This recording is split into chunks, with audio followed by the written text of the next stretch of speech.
Welcome to Wealth Coffee Chats, folks, for your daily live updates. Get the most out of today's episode by participating in the chat. Make sure you ask some questions, be part of the conversation, have a bit of fun, grab a coffee or a tea, take some notes, and get ready to start your day, folks. Quick few housekeeping rules, though. No spamming, no advertising or self-promotion in the chat. That's not on. Be kind and respectful to everyone when participating. And most of all, have a good time. Real estate investing can be your biggest asset. It also can be your most expensive asset when it comes to getting it right or getting it wrong, folks. It can be time-consuming, stressful, and that's why here at Positive, we have what's called a 6-star team, a full-service team that provides integrated wealth and property investing solutions and services simply designed to help you progress towards your goal of passive income through your property portfolio, folks. Make sure you check out our other podcasts on the Positive Mentor Network. Not only is there Wealth Coffee Chats, there's the Urban Property Investor. Drops every Wednesday with straight talking investing strategies and lessons with Sam Saggers. Property Investor Tales. This is where our clients, you guys, share real life stories from property investing, hosted by some of our advisors and strategists. And that's done every fortnight, dropping every Monday. Wealth, Wine and Wisdom, folks, that debriefs the week that was in the world of finance and property, hosted by yours truly, Jason Witten and Andy Fenton on Fridays. Welcome to another Wealth Coffee Chats. Marvellous Monday. Hope you're well, folks, wherever you are. If you think it's Get Rich Quick, you're in the wrong place. This is the wrong podcast. This is the wrong live for you. Welcome to another Wealth Coffee Chat. Hope you're all awesome and well. Morning, everybody. Welcome to another Wealth Coffee Chats here on a Wednesday morning. If you're wondering, where is he today? Bit of a different background. A lot of books behind me. I'm travelled down to the Melbourne office this morning, so I'll see a few of the early birds jumping in as well. So I hope you are all warm wherever you are tuning in from, logging in from, on your mobile. You might be on your laptop on the way to work. Good morning to everyone. Kevin, always, mate. Good evening to you from Florida, as always. And g'day, Luke. Thanks for jumping on, as always, mate. Appreciate your company. Good stuff, team. But look, team, if you are on today, give us a bit of a shout out. Let me know where you're tuning in from this morning. In the meantime, I'll just kind of run through who I am, what I do. If you haven't seen me around, my name's Cass.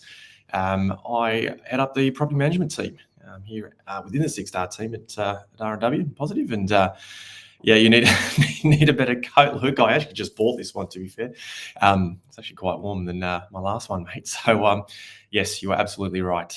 It is freezing. I think it was about 4 degrees when I woke up this morning. Not happy about it, but hey, we move on with life, don't we?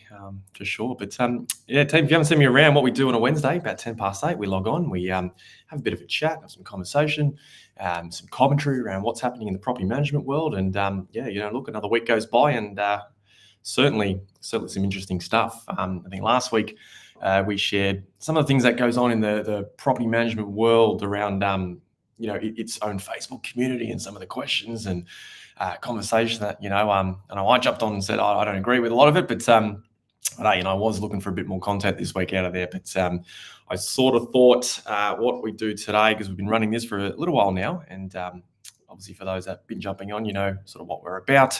Bunty, good morning to you. You're certainly, I see you every week jumping on, so I appreciate your support and company here, mate, on a Wednesday morning. And I thought we just, sometimes it's important to pause, team, and around property management, we, it's a marathon, not a sprint, as Jason says here on Wealth Coffee Chats. And I thought today we'd just do a bit of a refresher. A bit of a reminder on, maybe 5 key tips for you guys as the investor, as the landlord, wherever you own property, in around Australia in terms of, what that might look like for you to, find the right property manager for you, partner with the right person, property manager, group, business, etc. As we've sort of alluded to, and unpacking here on a Wednesday morning at Property Management Wednesdays, it's there's a lot to property management, and I thought I'd just pause for a moment today and give you guys some 5 key things to maybe just think about, maybe in your current portfolio, maybe you're about to settle on something, or perhaps you want to have a bit of a review and reflection on what that might look like into the future. And I thought it'd be a good place to start. Let's have the conversation here today. So, question for you guys who are online today, and pop this answer in the chat for me: is the 4% property manager the cheapest agent? Let me know. Tell me what you think. Is the 4% property manager the cheapest agent in the marketplace? You let me know. Let me know in the chat, team. No right or wrong answers here. Just keen to get your feedback and participation this morning. So I'll have a little bit of coffee to get me going. But is the 4% property manager the cheapest agent, team? Let me know. Let me know in the chat.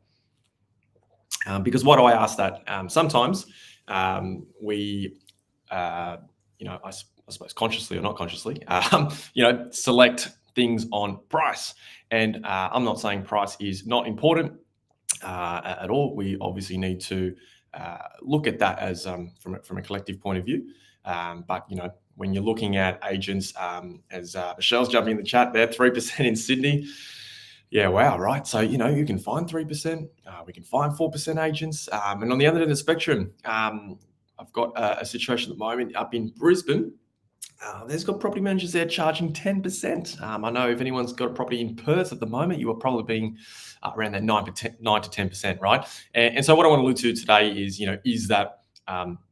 is it the most cheapest agent? Because what I found, and for those that when I jump on here every Wednesday, been in the industry a long time, seen a lot of things. Success leaves clues is one of my big beliefs, and I suppose over that period of time, 13 years doing this, you find that the cheapest agent on paper tends to be the most expensive agent for you. And here we come around and talk about keeping you safe and making you wealthy. Absolutely, Michelle. Yeah, you're totally right that these sorts of agents are out there, right? And this is just, again, today, team, this is just my insights, my knowledge, my experience, again, to pass on to you guys. And like I say, sometimes the cheapest agent on paper is actually the most expensive agent long-term for you. And as Luke sort of jumped in the chat as well, problems will arise. And maybe we've all experienced that at some point within our investment journey. So 5 key tips we might just touch on today, team, before I go and hang out with the Melbourne team down here for the rest of the day. Number 1, doing your research. Obviously, we want to, as investors, make sure that we're looking for the right property manager, that, we're able to get maybe past and current client reviews. Check on Google, right? Google reviews is a great place to start to get an understanding of what's actually happening inside that business. Of course, doing your research around the experience of that property manager and or business, or their leader, management, whatever that might look like for you. And, I think if we look into those sorts of things around experience and Google reviews and customer reviews and word of mouth and all that sort of stuff, you're going to get an idea of their performance. Because like we say, sometimes the cheapest agent is not the actual cheapest agent, right? So doing your research is a key thing. And that's part of what I do. I help a lot of clients around the country, different marketplaces. But there's a trend out there in the property management industry that we see day in, day out. And you can use some of these research tools and resources and questions. Everyone should have 3 to 5 questions that they can go ask their property manager when they're interviewing them to get an understanding of experience, customer service, customer experience, and of course, performance, because performance is super important for you in your portfolio, of course. Number 2, look local, but have a broad vision.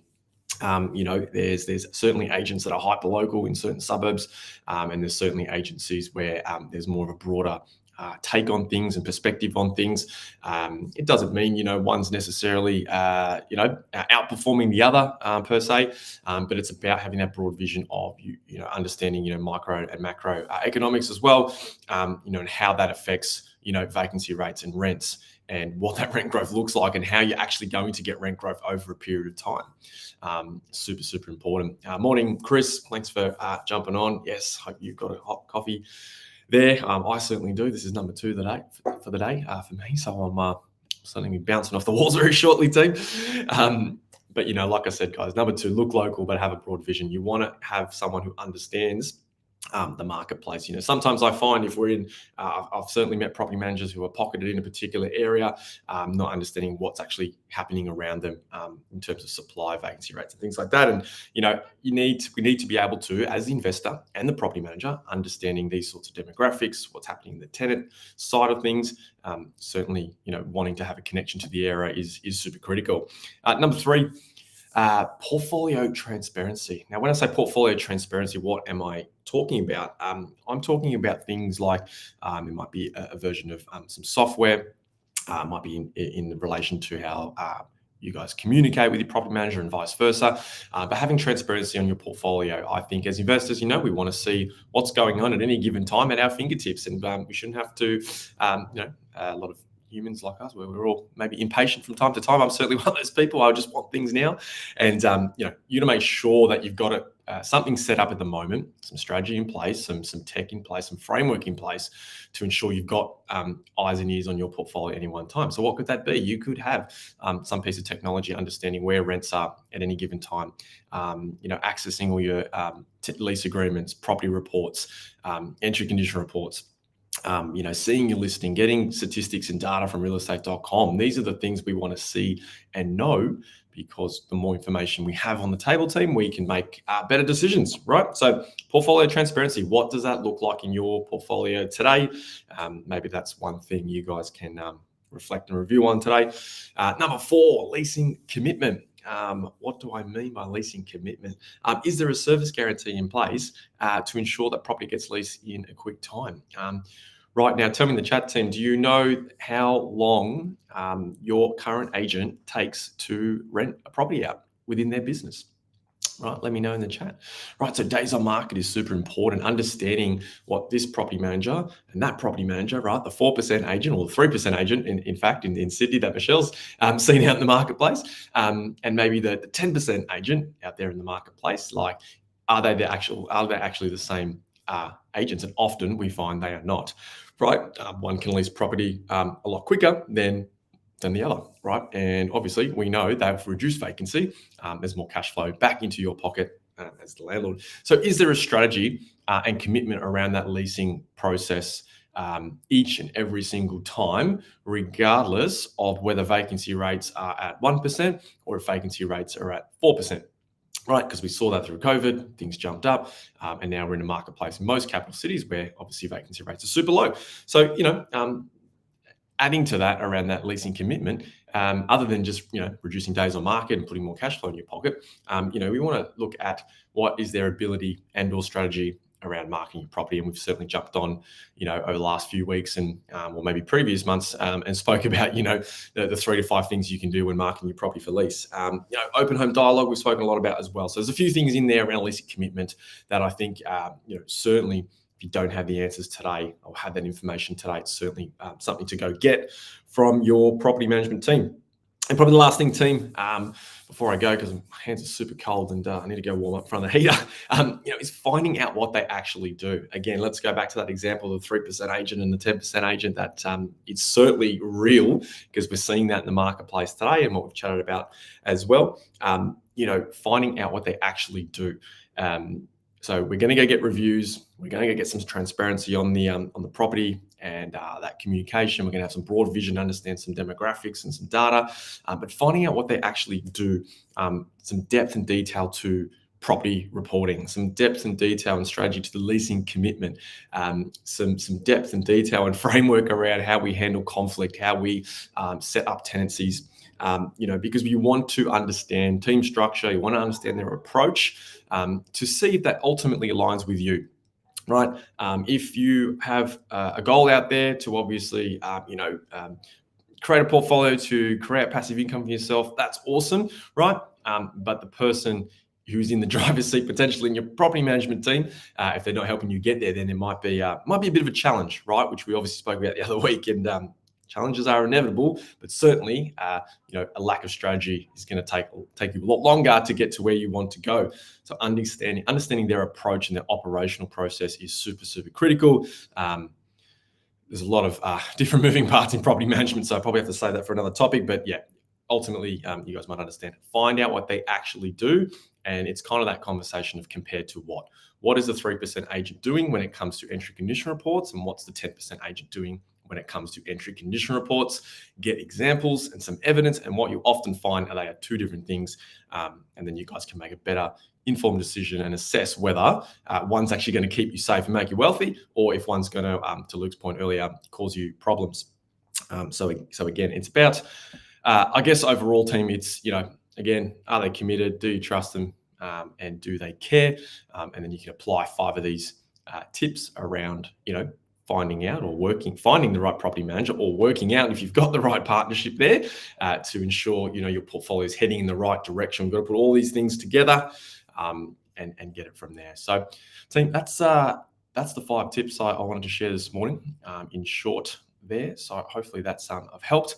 What I did want to share with you guys today before I go is to let you guys know next week I'm actually hosting a property management webinar where we talk a little bit about this sort of stuff in a bit more detail. So my email is going to come up on the screen for you there. And if you want to reach out and pop along and come hang out with me next Wednesday, then feel free to drop me a message, and I'll certainly get you an invite out, because it's certainly something we go into a bit more detail around, what that keep you safe and make you wealthy property management team looks like for you as the investor. So, if Chris says here, if you don't do your homework, you'll end up with 3% property manager charge and 8%.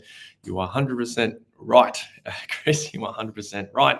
And what does that cause? It basically creates a situation where they're winning, you're not, and that's not what we want, team. It actually should be, my belief is actually the other way around, and I suppose, Chris, you make a very valid point. So number 1 was absolutely do your research, do your homework, team. If you don't want to do it, let me know and I'll go do it for you guys. But that's what I'm super passionate about, is helping you guys. So team, that's it for me. Property Management Wednesday's done and dusted. I'm going to leave you guys to it. Please stay warm wherever you are. And certainly, team, if any questions, drop me a link via the email there, or drop me a message, I should say. And I'm sure we'll catch up next Wednesday again for another Property Management Wednesdays. Don't forget, tomorrow, 8:10, we do it again. Jason will be back, and he'll take you through the next little bit of learning. So please pop along to that one and enjoy the rest of your day, team. Thanks for having me again. Property Management Wednesdays done and dusted. Catch you, team. Episode of Wealth Coffee Chat, folks. Make sure you like, subscribe, and turn on your notifications so you never miss a thing when we go live. Improve your portfolio and investing game, folks, with Wealth Coffee Chats live every morning at 8:10 each weekday. Make sure you join us. Previous episodes are also available wherever you get your podcasts, folks, as well as our other podcasts from the 6-Star team here at positivementor.com.au.